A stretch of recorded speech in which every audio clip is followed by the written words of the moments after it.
Today I'm going to show you one of the One UI 6.1, one of the very neat features on the gallery or even video player. You can actually use this on the gallery. So anytime when you record a video, it doesn't matter if you're using 24 frames per second, 30 frame, or even 60 frame, they actually have a feature in the gallery that you can hold your video and now they can actually make it into slow-mo.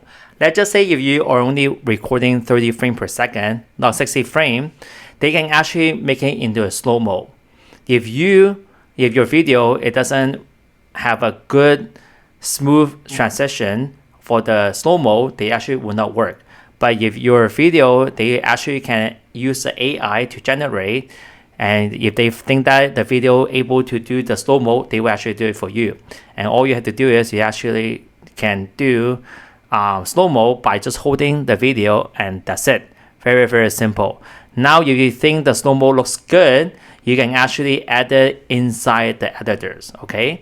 So this is one of the One UI 6.1. This is a Samsung Galaxy S24.